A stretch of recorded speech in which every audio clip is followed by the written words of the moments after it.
I should have deleted the app the moment I downloaded it, but I did not. And that one foolish swipe, it turned my entire life upside down. I matched with a younger man on Tinder, smart, bold, and strangely familiar. We talked. We laughed. We flirted. And one night, I crossed the line. It was not until after things got physical that I saw the photo on his dresser. A photo that knocked the breath out of my lungs. The man I had just been with, he was my stepson, my husband's son. And now, I am trapped in a secret so heavy, I can barely look my husband in the eye. But the worst part, I still cannot stop thinking about him. Before I go deeper, I just want to say thank you to everyone listening. If you are a returning viewer, I appreciate your continued support. And if you are new here, welcome. Please like, subscribe, and share your thoughts in the comments. I would love to hear what you think. Now, let me take you back to how this all started. My name is Anita. I am 42 years old. I live in Maryland, and I have been married to Gilbert for almost 10 years. Gilbert is a good man. Steady, responsible, successful in business. But he is also distant, emotionally closed off. We stopped sharing a bed about a year ago, after his back surgery. Since then, things between us have felt more like business partners than husband and wife. He has a son from his first marriage, Alan, 22, college graduate, polite, charming, and hardly ever around. Gilbert never talks much about Alan, only that he is still finding his path. One night, I was home alone. Gilbert was on another one of his week-long trips to California. I was drinking wine, flipping through a book I had no interest in. I downloaded Tinder out of boredom, or maybe loneliness. I used a fake name, Madison. I uploaded an old photo of me with darker hair and sunglasses. Nothing too obvious. I matched with a man named Jay. He was 22. Bold, clever, flirtatious. The way he messaged me made me feel alive again. We started talking every day, then FaceTiming. He never seemed surprised that I was older. He said he liked women who knew who they were. And when he smiled, something about him felt familiar, but I could not place it. We met in a quiet spot in Baltimore.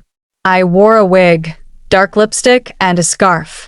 I told myself it was just dinner. But dinner turned into drinks. And drinks turned into something else. I will not describe the details, but the electricity between us was undeniable. Afterwards, we went back to his apartment. That was where everything changed. I was standing in his room, still catching my breath, when I saw a picture frame on his dresser. Gilbert, smiling, holding a boy I had seen once or twice over the years. But that boy was now a man. My knees buckled.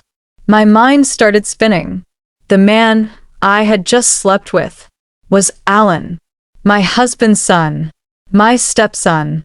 And the worst part? Alan had no idea who I was either. I rushed out of that apartment like a thief in the night. But the secret was already alive between us. What I did next only made everything worse. I did not sleep that night.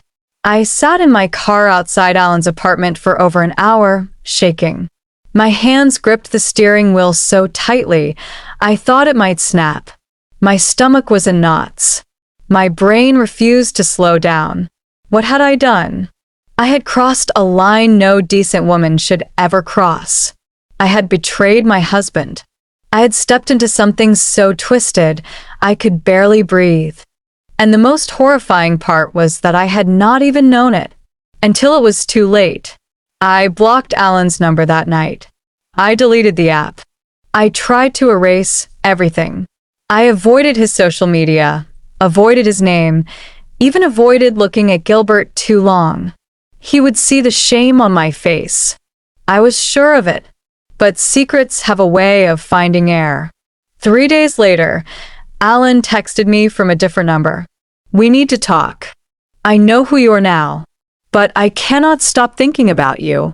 I should have ignored it. I should have run. But instead, my fingers moved before my better judgment could stop me. Where did you find out? I typed. Your wedding photo. In my dad's office. I had seen you before, but never connected it until now. It makes sense. The way you spoke. Your eyes. I knew you felt it too. I wanted to throw my phone into the bay, but I kept texting. The guilt was crushing. I stopped eating properly. I avoided intimacy, with Gilbert like the plague. He noticed, of course. One night over dinner, he touched my hand gently and said, "You seem far away lately. Is everything all right?" I smiled. Liet. Told him I was just tired. Alan messaged me almost every day after that. And the worst part was, I replied. Every time. He told me things I never expected to hear. That his mother had left when he was 10. That Gilbert had never really been present in his life. That he had grown up angry and alone. That he never felt like he belonged anywhere.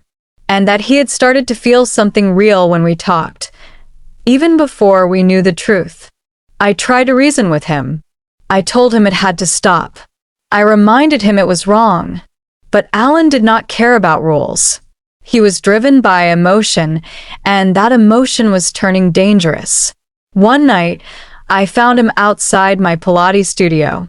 He said he was just passing by, but I knew better. He looked broken, and beautiful, and lost. I do not want this to end, he whispered. I do not care what it is.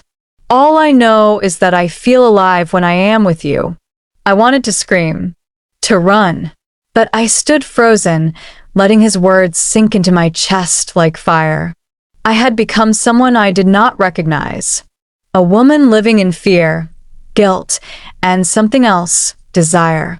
Not for Alan's body, but for how he made me feel seen, heard, wanted. I avoided him for 2 weeks after that. No texts, no calls. But fate was not finished with us. Gilbert came home early one evening and said, "Good news. Alan is joining us this weekend at the lake house. Just the 3 of us. A real family getaway. I think it is time we all got closer." My heart sank to the floor. 3 days. 1 house. With the man I married and the boy I betrayed him with. What happened at the lake house shattered everything I had left to hold on to.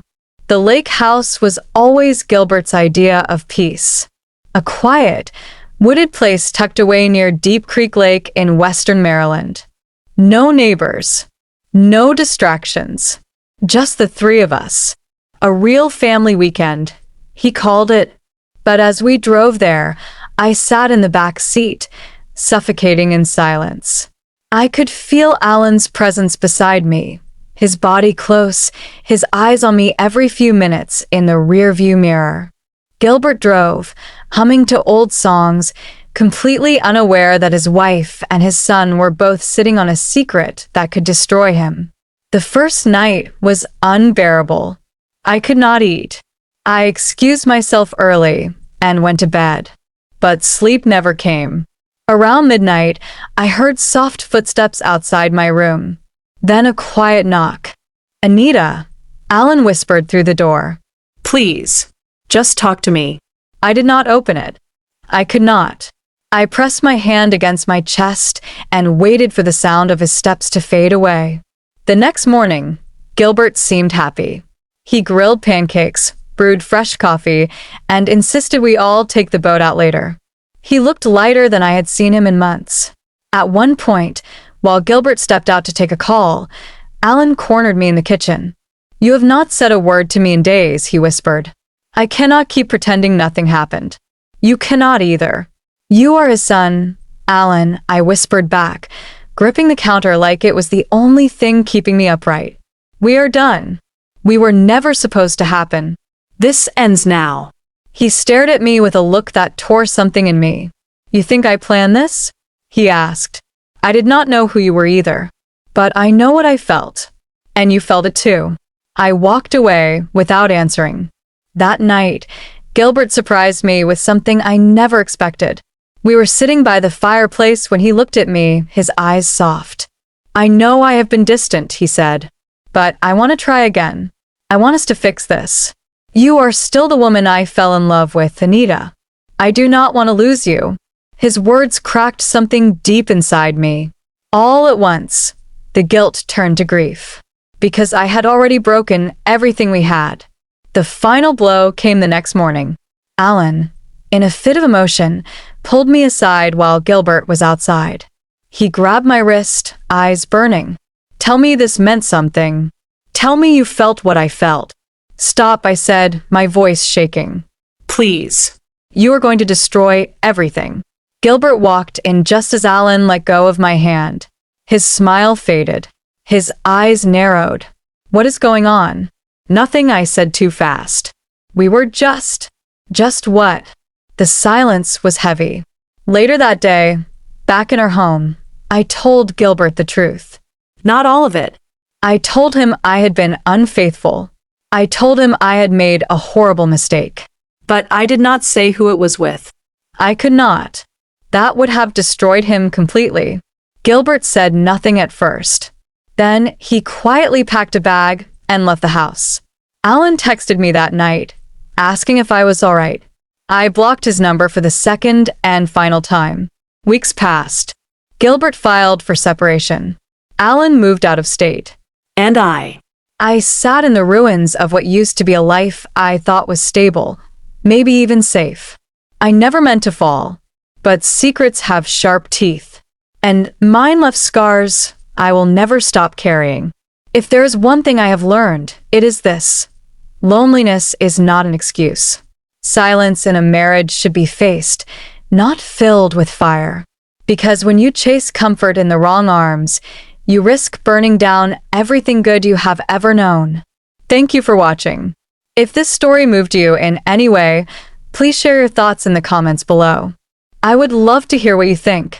Do not forget to like, subscribe, and share the channel with someone who needs to hear a story like this. Until next time, stay honest, stay whole, and stay human.